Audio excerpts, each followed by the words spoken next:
Okay.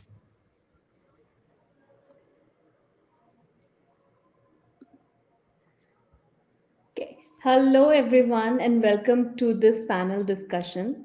I think this panel discussion will be very thought provoking and enlightening because it is very close to my heart. Because we all over here are going to discuss about how we are breaking barriers and we are building bridges in cybersecurity. So how now this technological landscape is changing so much, and we all feel like cybersecurity has become like evident. We have to have cybersecurity in place, and I believe this panel discussion takes a very unique perspective on focusing on the stories of women, how we have overcome all the challenges and have become part of the force. So today we want to focus on the voices and stories of us and how we have forged our path into the world of cybersecurity. So I think let's all fasten our seatbelts, and I don't want to delay this. I want to introduce my amazing panel. I know each and every one of them personally, and they are doing fabulous in their areas. I want to introduce first Azza Siddiqui. She is CMO at Neosol, and she has been into the field of cybersecurity since 10 plus years now. And I think with the passion for innovation and a knack of marketing in cybersecurity, she leads her team in strategies, campaigns, and I think her experience in technology has made her more creative and an invaluable asset in her company and in the tech industry overall. Welcome to the panel, Azza. Thank you. Thank you for having me. And next, I want to introduce Alia Verma. She is a technical lead at my company, Cleap Technologies. So Alia leads a tech team with the talent, and she wants to lead the team with the vision so that they achieve success.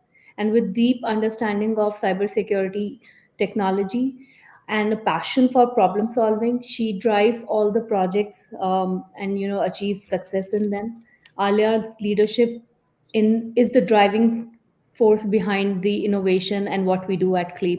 Welcome to the panel, Alia. Thank you. Thank you for having me. And next, I want to introduce Arushi Kulwal. So I have known Arushi since long, when we first met in InfoSec Girl Meet, and I think she has always been, very proactive, and I have always admired her passion towards cybersecurity and how she is growing in that. So it's kudos to you, Arushi. And today, Arushi is cybersecurity consultant at CloudSec, and she has a very dynamic background in cybersecurity for about 2 years now.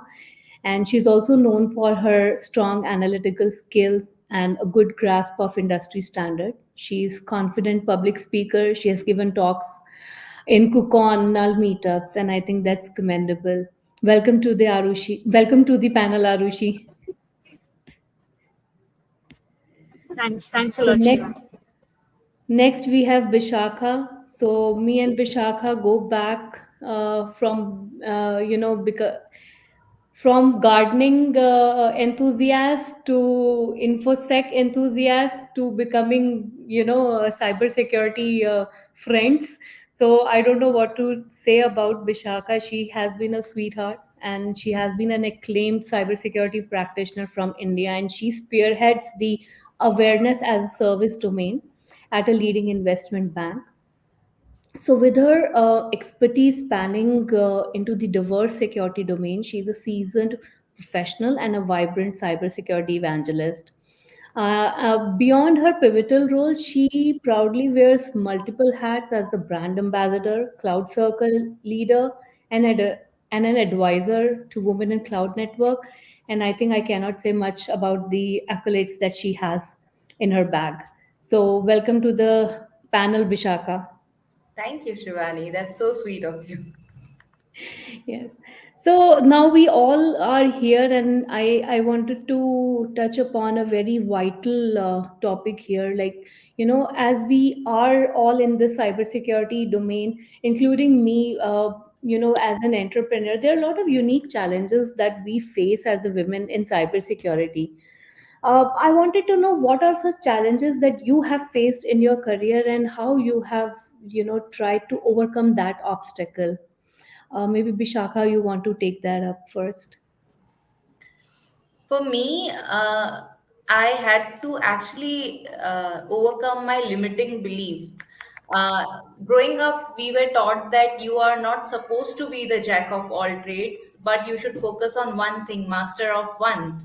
But on the contrary, you got to be the jack of all trades when you are in this domain, according to me, and you cannot choose to be the master of one. Although it's a good thing that you become the SME, subject matter expert of that particular domain, but there is more to this area of cybersecurity that we can actually know, and actually knowing which will help you do well even in your area of expertise also. So that is one of the challenge, I would say. And also I would say the importance of micro credentialing, it's very underrated, but technology dynamics changes like what, in every fortnightly there could be a change, right?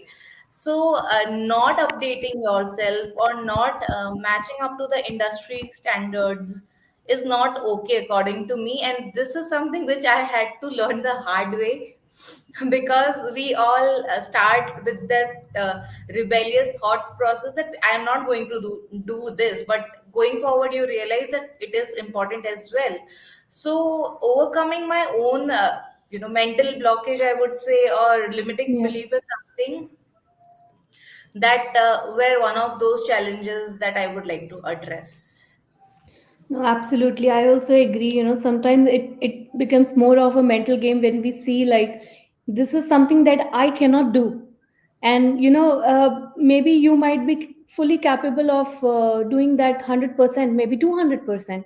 I think that's maybe we can call it as an imposter syndrome also, that, we are fully capable and qualified, and still we feel like, we have a little, more way to go. So Asa, you want to focus on any challenge that you have faced, and how did you overcome it?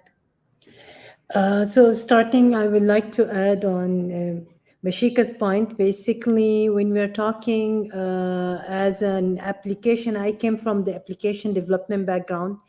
Cybersecurity in the starting of the career, it was just firewall, networking devices, and things like that. And while we are in the field, the cybersecurity field is start booming, and Yeah. ignoring that field, it's becoming very hard. You need to learn, and you need to start teaching others about it, because the knowledge is very limited. And you have to learn in all the aspect, as in from where I'm coming from, the programming background. You start getting, okay, writing the code in a secure way, and then there is a compliance, and we start talking about different compliance. And this is the unique part, is basically the knowledge of customers. It's the most difficult part, actually. It's more like teaching the customer where they have to be before even giving them the services. This is where I Yes. find it is very difficult, because for them, I have a firewall and then we are secure. So now you Yes. have to teach them the compliance, and why you need to adopt it, and why it's necessary. So Yes, yeah. absolutely. Totally agree, Azza. So, Alia, you want to add something? Yeah, definitely. So, first thing I would add, like when I was starting and when I was, preparing to get into this industry, for a full-time job, I saw a couple of challenges. I faced a couple of challenges. First one was obviously the fact that there are too less women in this industry. Reaching out to specifically finding those women who are equally passionate about security, or who are also, willing to get into this industry was, very, very difficult, because obviously there are such very few women out there. So Yeah. that was definitely one area. And in fact, when I started working at Keep, I was the only one in the main testing team. I remember only Yeah. female member of the team. So definitely those were certain things. But I think with time you start to uh, overcome all those blockades, and you just stop looking at things like that, and you just Yeah. start working as a team. You start working together, you start sharing ideas, you start discussing all the areas where you could find a possibility for a vulnerability or anything like that. So that was just definitely one of the areas. And apart from that, I think Vishaka touched upon this topic very well. uh, we constantly try to, as women, we constantly try to underestimate ourselves. We are constantly telling ourselves that, we are not ready yet. We need to work harder, and we need to give more time. We need to put more effort. Even though we are ready, we still don't, grab onto that opportunity which we have. So that's definitely another challenge which I face. And I think with time, I have slowly started to, get over all these things, and started to manage these challenges better right now. Yeah. Yeah, I know that personally firsthand because we work very close together. And one thing I always say, or I think I believe I follow that also. Like whenever something has come up to you, never say no to anything. Just say yes, and maybe then you learn to do that the next day. So that's something that I follow. I abide by. Even my team knows. I even pressurize my team for that. It's okay that you don't know. We don't know a lot of things. Just say Mm. yes to that work and just learn how to do it. So that's the way how we go about, and each day is an opportunity to learn something new. So what do you say, Arushi? How do you want to add to this? I think one major challenge for me for the last 1 year has been managing both the things, right?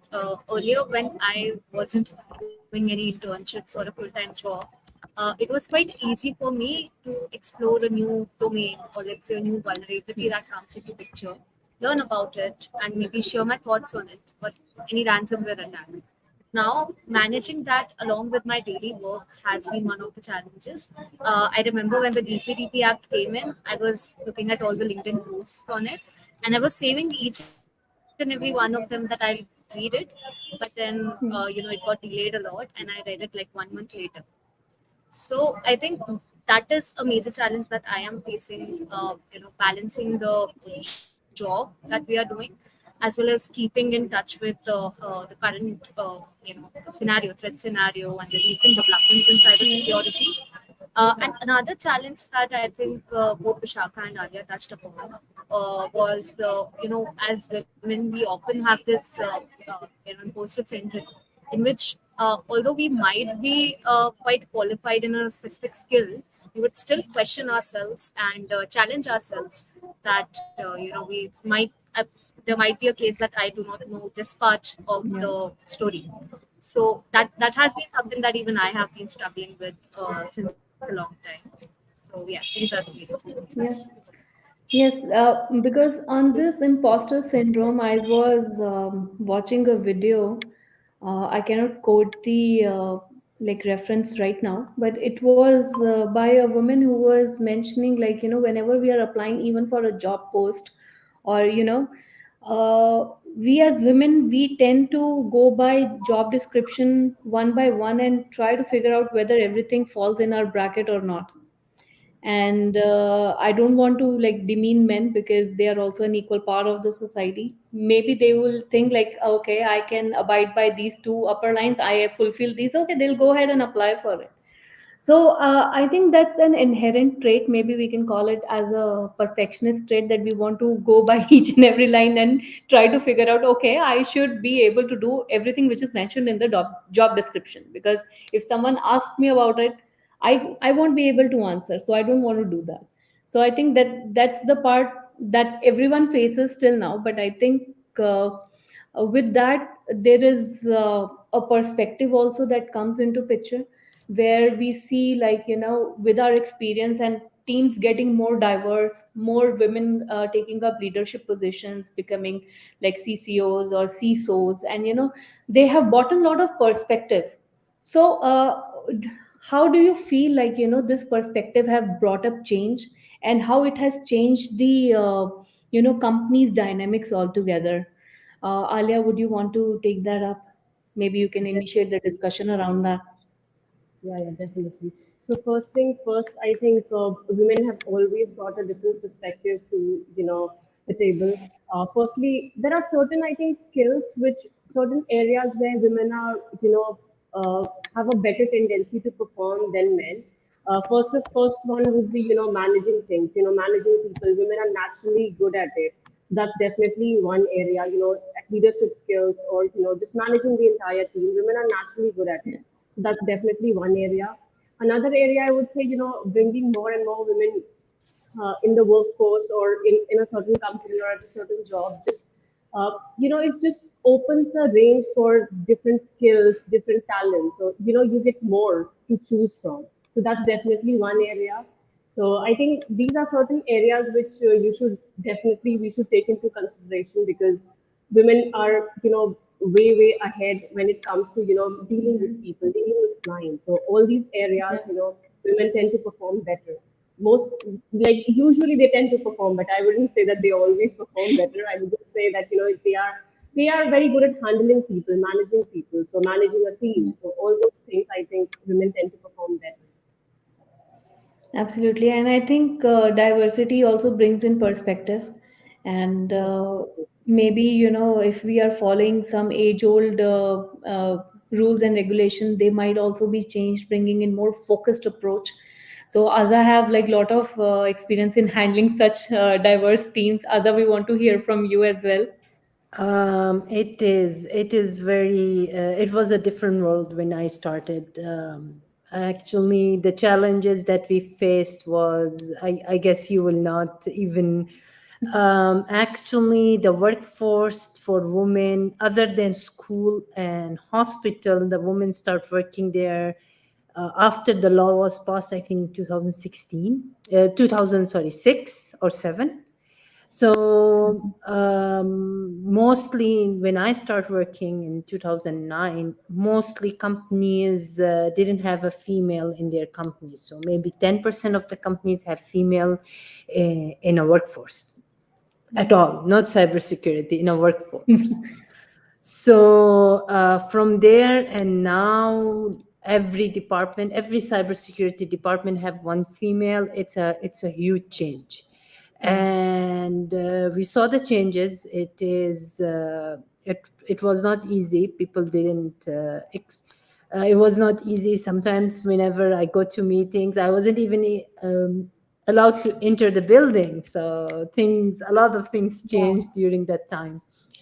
So but now it's very different, and the whole idea is bringing women on the force. A lot of perspective change. They have more ability to handle multitask things, different angle. They have different point of view of things. They have this feminine touch on the deliverables, on the team management, where if every company needs it. So this is where our input always been useful. Yeah. No, that was quite a challenge, Aza. Like I was not aware like this was something that was also happening. Like, Ac- yeah, actually, one of the things, when we took our office in one of the towers, I was the only female in the whole tower. wow. Yes, and within 5 years, the elevator was full of women, and only one guy is standing there. So, in 5 years, a lot of things changed. Yeah. Yeah.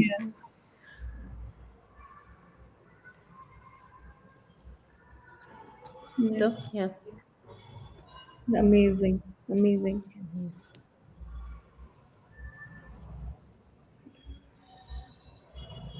So, Bishaka, do you want to add something to that?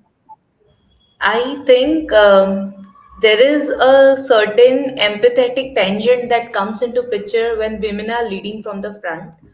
Although the representation is still very less, because we are just what, 24% of the workforce in cybersecurity, right? So we are Mhm. like, where it will take years to attain that equal status, but then having women in the leadership positions and having representations of women in senior roles helps in actually building a career or a culture wherein the status quo of things are constantly challenged.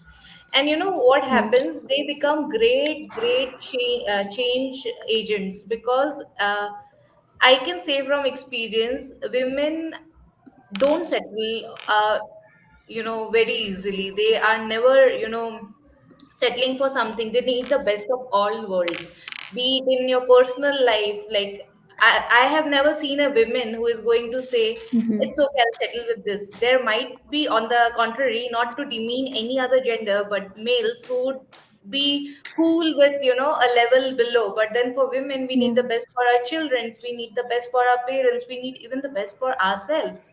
So Yeah. that mindset, actually, when taken to the workplace, can actually work wonders. And the the knowledge, or the acknowledgement of this is very underrepresented as well as very underrated. I think we should have more women Yeah. representing in the senior role, so that we can see the change very Yeah. often. No, Yes. absolutely. Like, I want to combine Bishaka's and Aza's point because it's actually incredible. Like, as Aza started with the only women in the building, and, she has actually broken and shattered that glass ceiling and, built that bridge. And also, bringing more women into the field of cybersecurity plus the leadership positions, not only cybersecurity, in any leadership position. It will it will actually change a lot of perspective in the room because we have our own flavor to everything, and that's how we roll. So Arushi, you want to add something to that? Yes. So I think Vishaka touched upon the point that we need more women CISOs and women Yeah. security managers. How I see it right now is that if we, sort of mentor or bring up more female students, and they are, sort of pushed upon a path in which they are made to believe that they can achieve that, then that would sort of start, how people would get inspired and would want to pursue it. Uh, so that is one thing. Secondly, I believe that, and that is a difference I have seen between teams that do not have any females and teams that have even a single female employee, is that there is a natural sense of empathy that is present. So that improves the overall health of the entire team, and how that team is perceived by the entire organization, or even when women are in roles like customer success, and how they are perceived by the customers. So I think these are two major points. Apart from that, I think as workplaces start being more inclusive, Mhm. and as we start changing our perspectives, that we don't start treating them as some special individuals, and we start giving them equal opportunities, then I think more women would be willing to take up these positions. So yeah, I think we are on a right path, and if we keep putting in efforts, we will definitely achieve something good. No, absolutely. I agree to the point of empathy. Like, I think that actually comes into the picture when we are working in a bigger organization or maybe a smaller organization. Empathy always plays a very big role because in the end we all are humans, and we have to align that with our vision and mission as well. So with that, like, diversity, bringing in that perspective, and it is very crucial also to maintain that robust framework.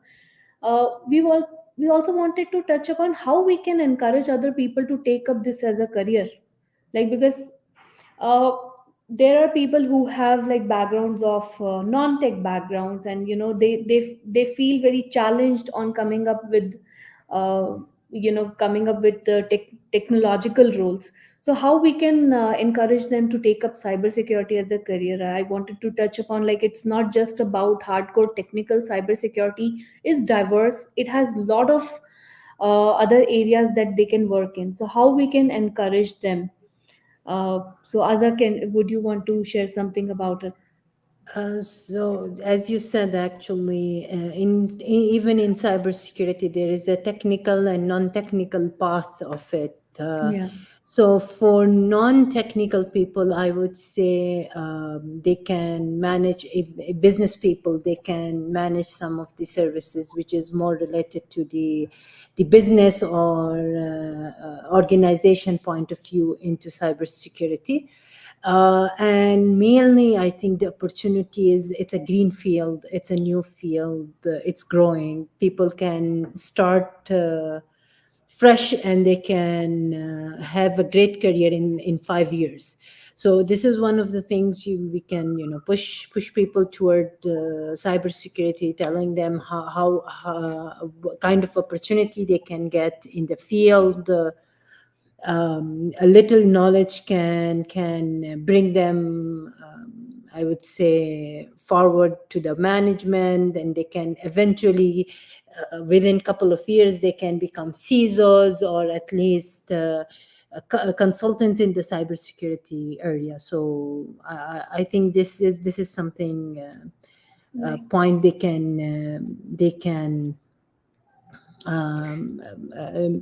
think about it in when they Yes. wanna think Right. about a best career in cybersecurity. Yes, Absolutely. the It is. opportunities It is. is there's a lot of opportunities, at least in There Saudi are. Arabia, I would say. Mm. Yes, there are endless paths that one can take up. They want Mm. to be in cybersecurity. I remember Bishakha saying something about this in a talk. I don't remember the year, but she was talking about, there are a lot of things that one can take up. It's not just about like pen testing. Like, maybe she's not doing pen testing now, but she might be doing something else. So opportunities are endless. Bishakha, you want to touch upon that? It was really inspiring at that time. And that time the tables were turned. Shivani was the Yeah. panelist and I was the moderator. Yes. Yeah, we were in Symbiosis Yes. panel discussion. Yes. Yes. So I think one thing that I see or I say very often is that we have a room for everyone. Yeah. You can be anything in cybersecurity, being a podcast host, which is also a full time career and a lot of money, trust me, to somebody who loves technical aspects of it, like pen testing, development, secure coding. So many things are there, but one thing I would say, there like people like me, I am somebody who's very agile. I don't want to stay at a place for a very long period of time. I want to learn more, explore more, or so to say. I like my resume colorful. So I Mhm. want a lot of skill sets. That's the end goal for me, that I want in my resume. You can pick on anything and you will see, you have to see it on Yeah. my resume. So that kind of mindset can only propagate when you are in a field like cybersecurity, because there is no limit only to what you can explore. Yeah. And also the best part about our community is that we have so many networking opportunities where you learn from diverse group of people in this panel itself, right? Shivani is moderating it from the US. Azza is from Saudi. We are from India. So many people, so many minds, so many perspective, and we all are open to sharing, because something called open source is actually respected in our field. Like there is an ocean open to what you can actually take from. So don't, like, I think in your lifetime at least once you should try this field. I think once you get into it, there is no looking back. It's addictive. Yes. So, Alia, you want to share something like how we can encourage and, have more people in this field? Yes, so I think for me, I think the number one way to do it is to spread awareness.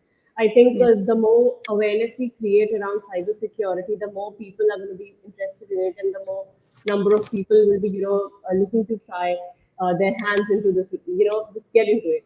So I think I would just quickly mention about it.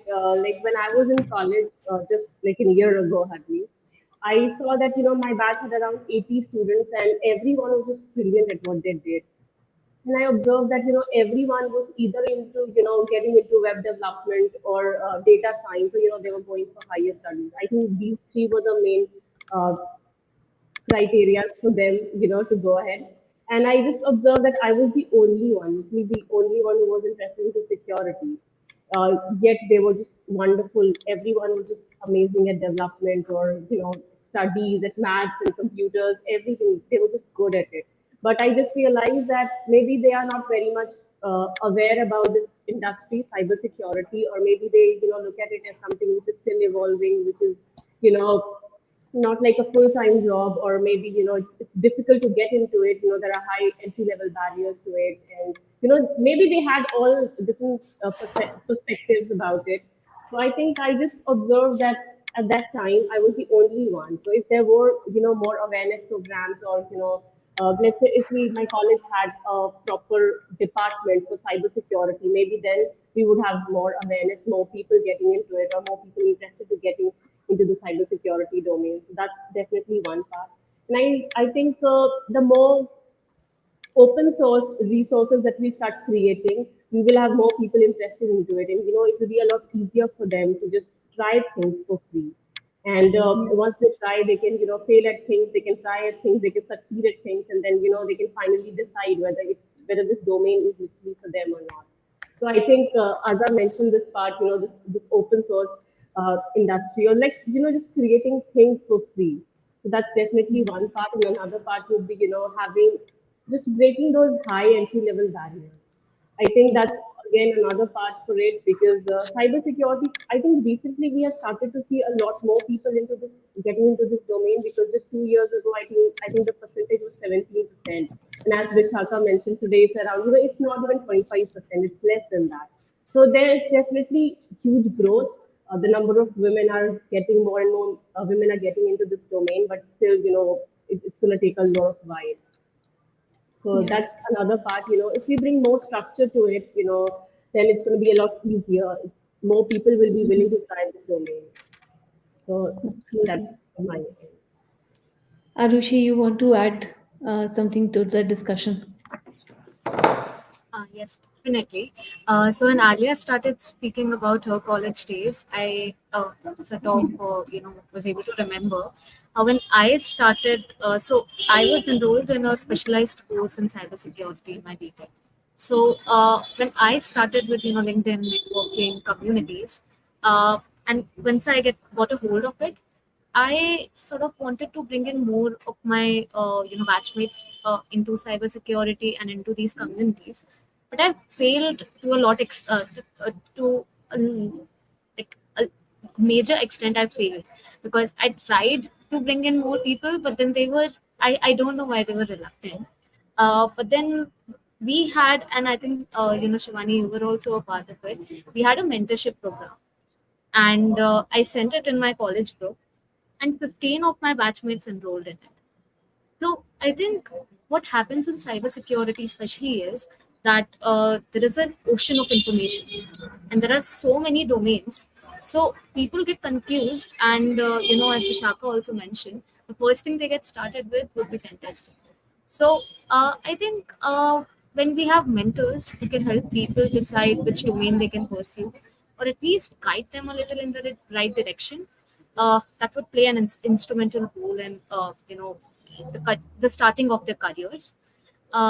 Second thing what I have recently started to believe into is that while we are currently progressing in our careers, and we are taking different kind of ownership about the domains that we are in, that would actually affect people, and that would motivate more individuals to get into these domains. So when we are sort of working in a specific domain which we believe is kind of interesting and more people should explore, we need to take ownership of it, and we need to represent it, that that's happening with us, we are pursuing it, so that more people get interested in cybersecurity, because I have seen that happen for me and for other people as well.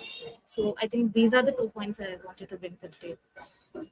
Also, I think the role of not just mentors but also sponsors. So while we also look for sponsors for ourselves, I think one of those ways wherein we can actually ask people or influence people to break into cybersecurity is by being a sponsor, showing them what this world has. You can start small, like there are so many conferences that happens. Maybe you can get a pass or so for some people, and then Yeah. show potential candidates, and then show them this world or the Yeah. vastness of this world, and in turn, the word of mouth spreads, and we'll have more of our soldiers in the army. Absolutely. Totally agreed. So Yes. I think we had a very diverse and fruitful discussion. So I wanted to wind up this conversation and bring up to a conclusion and hear from each one of you, like, as a takeaway, uh, what has inspired us and keeps inspiring us to be part of this, and what can everyone take away from this discussion, and how they can achieve what they want to achieve in their lives. So Arushi, I'll start with you. No, I think for me, the driving force for me is that I don't want to stop, upskilling ever. If I have Yeah. started with one of these skills and I have mastered it, I quickly want to start with something else and then understand it, and also other people know that I'm working on it. So I think when we constantly upskill and then we have that hunger of not to stop learning ever, I think opportunities will come in the way. Right. Recently I met um, a, a woman in security, and she told me that she is quite experienced. She has around 10 years of experience, and she told me that she is getting offers to become a CISO, but she's not accepting them because she thinks that she still has a lot to learn. So she's currently Mhm. freelancing for product security. And that inspired me so much that, you are at a level in which you are getting a dream job, but then you have this awareness that, okay, I will first upskill myself and then come back to this Yeah. position.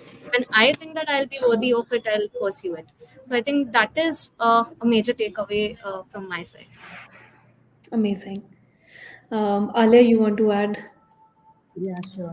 So I always consider cybersecurity as an ever evolving domain, and which is, cybersecurity for me is yet to be traversed, and for everyone in fact, because every hour we have a new tool, we have a new vulnerability, we have a new technology in the market. So I think that's something which keeps me going. It just keeps me excited all the time. It keeps me curious all the time. So I want to learn more and more about all the new things that happen, Yeah. how I can get better at it, or how I could contribute to it. So that these are certain things, and I also have this thing at the back of my mind all the time that I want to learn things and give it back to the community, because I have personally learned a lot from so many people who have written their articles or blogs or put up great videos out there, and they have helped me greatly. And it's completely free, it's completely open source. It's not like I have to pay for something to get that resource. It's like completely free. So I think that is the spirit which I also want to keep up to, and I also want to learn things and contribute and just give it back to the community. So I think Yeah.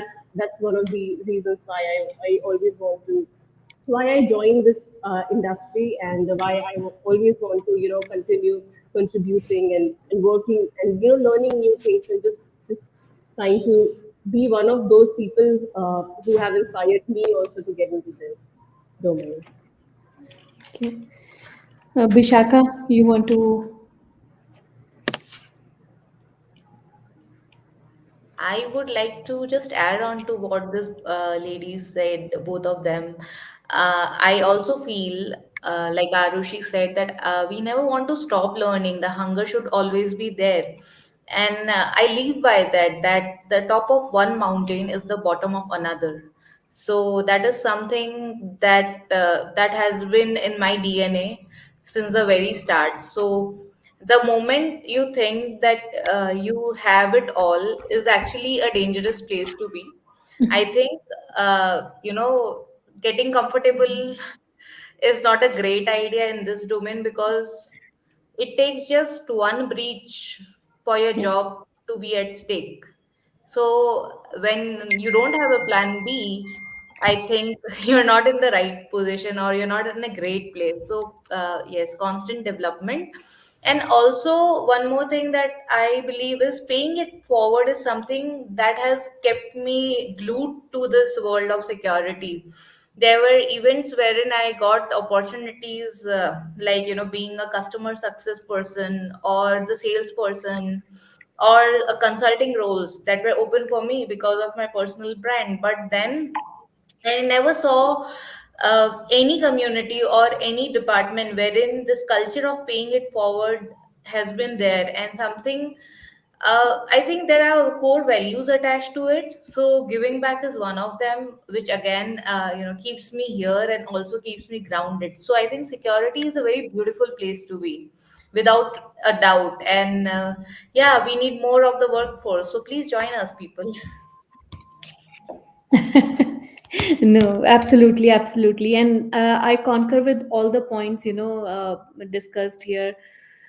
You mentioning, like, top of one mountain is the bottom of the other. And Arushi talking about, becoming, having the awareness, like, have awareness about yourself, what you can do and what you can achieve, and you want to uh, you know be up to that level after upskilling yourself. And then Alia talking about giving back to the community. So all wonderful discussions, and I think a lot of key takeaways from here. And I think this discussion, whoever sees, maybe if 1% also gets motivated and take up this field of cybersecurity, I think our work here is done. So, with this, I want to wind up this discussion. I think this is a point where it can never stop, but we have to have a break somewhere, leave it at a sweet spot. And thank you, everyone, on becoming part of the panel and sharing your insight. I think it was incredible to talking each and every one of you. Thank you. Thank you. Thank you for having Thank us. you.